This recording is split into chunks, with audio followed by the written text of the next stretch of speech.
Welcome back in, everyone, for a super exciting front row forward and 2RF potential mid-tier value. There's lots of guys in this section, and I do personally suggest picking a lot of these guys in your side. I think it's going to work out the best going forward into round one, especially so you can spend a fair bit of cash elsewhere. And the reason why we would select these guys, yes, there's upside in other areas, but the value and the money-making potential in these couple of positions is pretty good.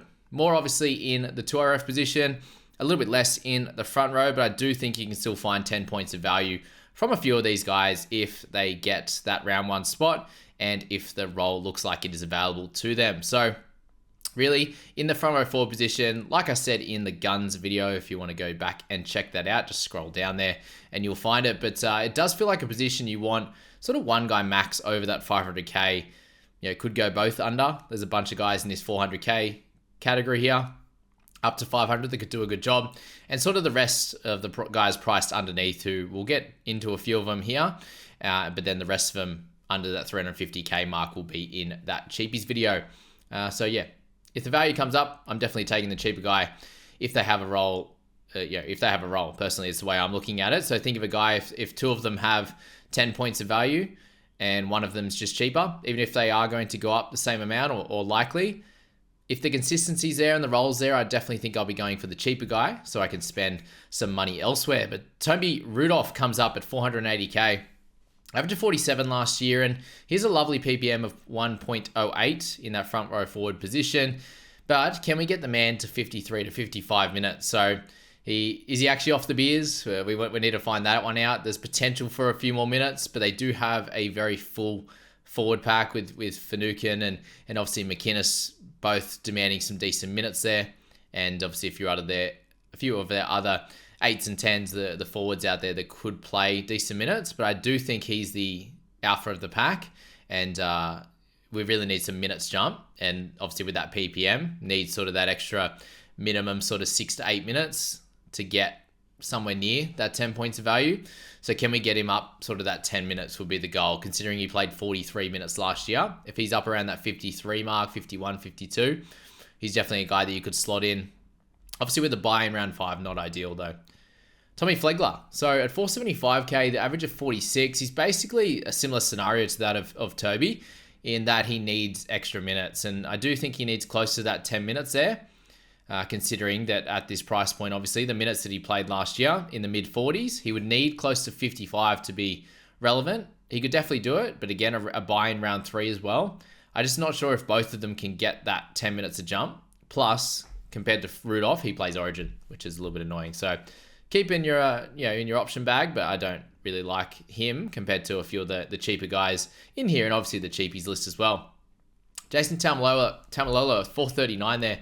Average of 43, he's got the 2RF dual as well, which is obviously handy and really big minutes and average drop down over each of the last 4 seasons there. And his PPM took a big deep dive as well at 0.89. So let's just say the mins stay at 49, but he goes back to a 1 PPM. It's still only 6 points of value. If the minutes go up and obviously the PPM improves as well, then there's the value, which could potentially happen if he's fit and firing. But I do think it's probably more likely that it's that like 5 points of value and just one of them improves, so the PPM goes up, or the minutes go up and the PPM stays where it is, and it's like that 5-6 points of value is probably what I see with Jason Taumalolo. As much as I hope that he goes up as a Cowboys fan, I don't think there's enough there. Maybe a 50 average for him if he can do that. So Tavita Totola there at 436.6k, average of 42.7 last year was pretty low. So really, I think for him, you can expect close to a 50 average with about 5 to 6 extra minutes. And that gets him back to those 2022 numbers. He doesn't have anyone in there looking to steal minutes off him. I think he's the alpha. He's the guy you want to be playing bigger minutes in their forward pack, apart from obviously Cam Murray or a Jai Arrow, but looks like Arrow potentially to be on that edge. So Totola is their guy, and I would expect those minutes to increase, and that gives him around that 7 points of value with potential for a little bit more upside if he can get to his end of 2022 run where he was injury free and the minutes were there and he was able to score a try or two as well. So that's the thing with him, likely more minutes there if he's just fit, and potential for a better PPM as well if he's fit. So those two together, it's close to 10 points of value. 7 to 10 is probably where you're looking at with Tavita, and a fair bit cheaper than the options above, I think, there as well. So yeah, an option and someone I've looked at having in my side, in and out at the moment. The guy that's still firmly in my side and what I want to happen, obviously, is Terrell May at 430k there. The average is 42 last year. And the question is, can we get the man 45 minutes? It's really the only issue for him at this stage because his PPM is absolutely incredible at 1.27. And it was way higher, closer to 2 in a lot of games at the back end of last year. And yeah, way above that. Close to that 2 mark as well in the final series if you were counting Supercoach scores then. So the Roosters were gunned through the middle when he was playing, so I just think he has to play, and they've really struggled at the beginning of seasons to, for the last few, especially 3 or something like that now. So they do need a strong start, and I think that Terrell can definitely help them with that. 40, 45 minutes, if he gets somewhere there, then he's firmly in my side and he's going to be 50 plus every day of the week. If he's scoring wise, if he gets somewhere in that 40s minutes at that 1.27 ppm there, with potential for some attacking stats and the like there as well. Definitely gives us Andrew Fafita vibes as well, and we know how good he was in for the Sharkies there. 2 more to go in the front row forward stocks, and so yeah, basically I've got Terrell May at number 1, and then it's likely someone like Totola would be my number 2 in this section. Harm Sele there with a 1.08 ppm at 425k, average just under 42 last year. His work ethic is great, but it's without upside usually, and he does need probably an extra 8 to 9 minutes, somewhere around that 47, 48 mark, to become relevant and be a guy that just averages over 50 and has close to that 10 points of value. The question is, can he get it? It's probably him and Laurie, the 2 guys that they are going to start with. Seen a predicted team there with RFM now that he's moved over at the 13 role, and that moves DeBellin into the 8 or 10, and that definitely would hurt Harme there. Unless Raymond plays a little bit through that section and then DeBellin moves to 13. I don't know, but it's just another middle forward and another guy that slots into this team now and probably hurts Harme a little bit for sure. But he'll be solid, I think. Let's see what kind of minutes he gets. Keenan Palacia, 365, so he's the last on this list for the front row forwards, and he has the dual as well. 36 is the average last year, is a very garbage PPM of 0.88. Yes, he's cheap, but he really needs 50 plus minutes to get anywhere near a really, really good score, and I just shouldn't happen really with Tino, with Mo Fodawaker in that starting side. I just don't see it happening here as well. All right, we move to the 2RF, and we already mentioned there the way I'm playing it. It's going to be with value, clearly. The question mark here is do you go with a little bit higher value in that of Elliott? I really think that can be answered if we don't get all of the options in the cheaper category, which we're going to go through all of those in a second. But Adam Elliott there at 517k, average of 50.7 last year. So he definitely is not a slam dunk pick for sure. But we do have about a 15 game sample size now of him healthy and playing anywhere between 55 to 70 minutes, with the majority of those scores in the 60s and 70s, with a few above that and obviously a few below that as well. So he is prone to a few of those lower scores. He wasn't fit last year. That was the main issue with Adam Elliott. And yeah, so that's where those 70s save him when he gets those lower scores. He should be somewhere in the high 50s mark, we would imagine here, given he has a lot of those 60s and 70s in his game. He's coming into this season much healthier, as I said. Listening to his sort of 9 or 10 minute interview there on the Knights website, NRL.com website as well, it really showed that he was super excited to come out and show his teammates how good he can really be and sort of repay the faith for the Knights signing him. Unfortunately, last year came into the season with a groin injury. Played in round 1, but he was underdone, took a fair bit of time off, but then came back and he was kind of fighting his way for fitness throughout the entirety of the season, and then kind of came good, but was fairly inconsistent with his scoring, even with the good minutes at the end. So you could definitely do worse than grabbing Elliott, who's a good chance of making his way through the bye period with you as well, given he shouldn't be in Origin. So I could definitely see worse options if you are looking Adam Elliott's way. Zach Hosking there. Very, very comfortably a 50s guy with 65 plus minutes. So yeah, you wouldn't think that he'd get anywhere outside of that on an average, down and up and down from that, given he averaged 50 last year with a lot of games off the bench, and also sort of 55, 60-minute roles in certain games as well. But he kind of faded away through the back end of the season as well. So hopefully with a big off season, he can come in fit and firing. But with two big scores, he had two big scores with tries there. So that's something to note as well. He's not going to get a try every game, but the back rowers at the Raiders there definitely can put points on and score tries there. Does he get those opportunities at the Raiders? Does he even start? Does Whitehead start? Does he take minutes off him? There's a lot of information that we still need to find out, and let's wait until we find out a little bit more about Hosking, I think. We drop it down now to 468 with Vili Kikau. Average of 46 last year, so it's 12 points below his other worst fantasy season at the Panthers. So that's something obviously to note there for sure, but it was affected by injury last season, and the Dogs are nowhere near a better side than or anywhere near a side that the Panthers are. The Dogs' poor form last year obviously, hurt Kikau as well, but he did play the majority of the games that he did play were closer to that 80-minute mark. A few games in the 60s, a couple of 80s in there, and high 70s. So can they unlock that left edge? Can Burton do it? Potentially. But I do see Kikau as being probably like the 5th or 6th best option in the 2RF class. And I don't think you can select more than sort of 4 or 5 of these mid-ranges if you want to fill starting side plus your bench. I think Kikau is below a lot of the guys I'm going to speak about in a second.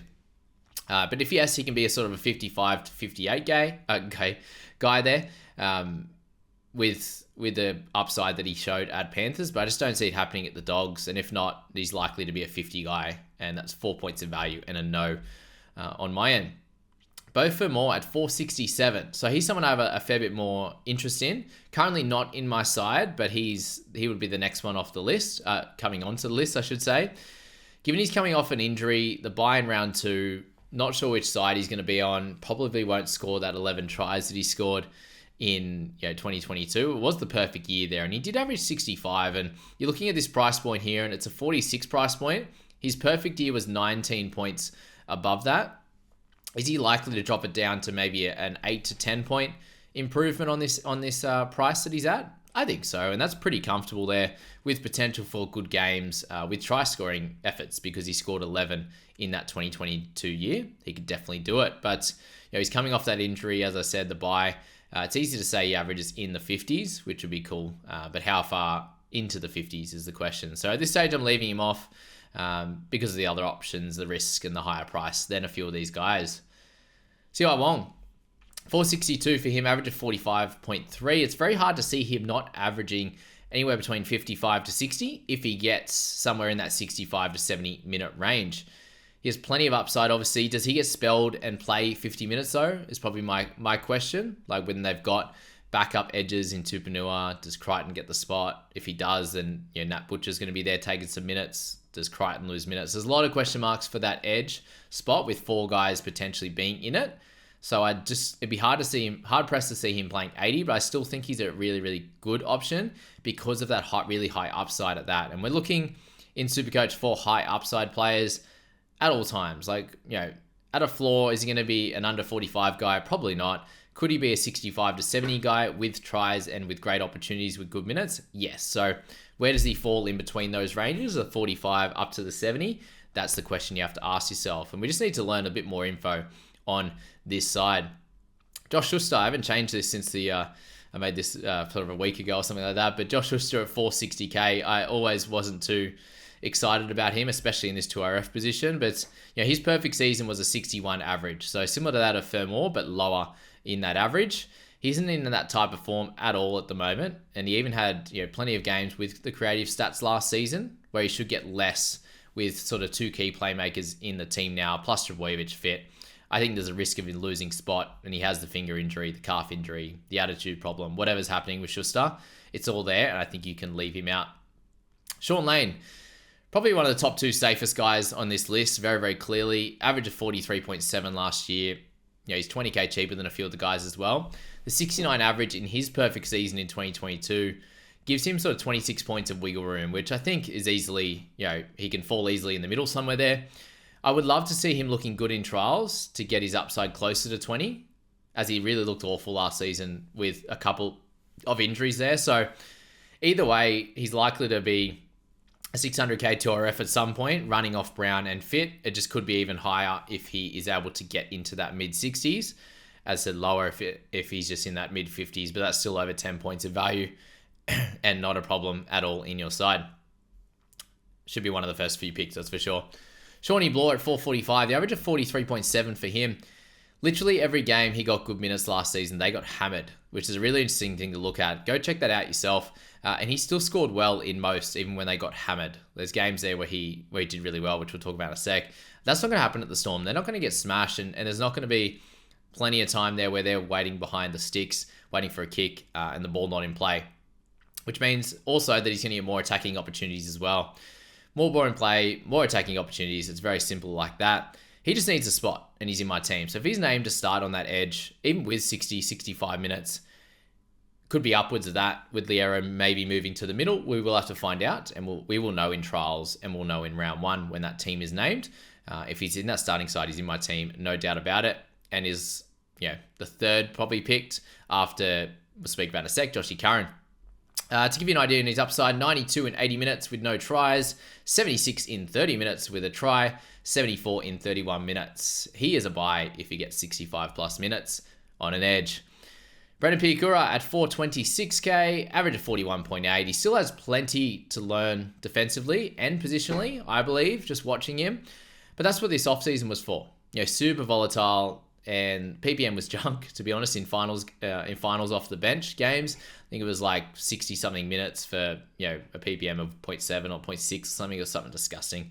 Anyway, it's definitely hard to pass him up in a gun Broncos team where attacking opportunities will come, like they did in a couple of games last season, and he's likely to be running off Ezra Mam, which is great. So 426, he's fairly cheap, and I think you can just slot him in on your bench, maybe in that first reserve kind of spot there in your 17 and see what happens.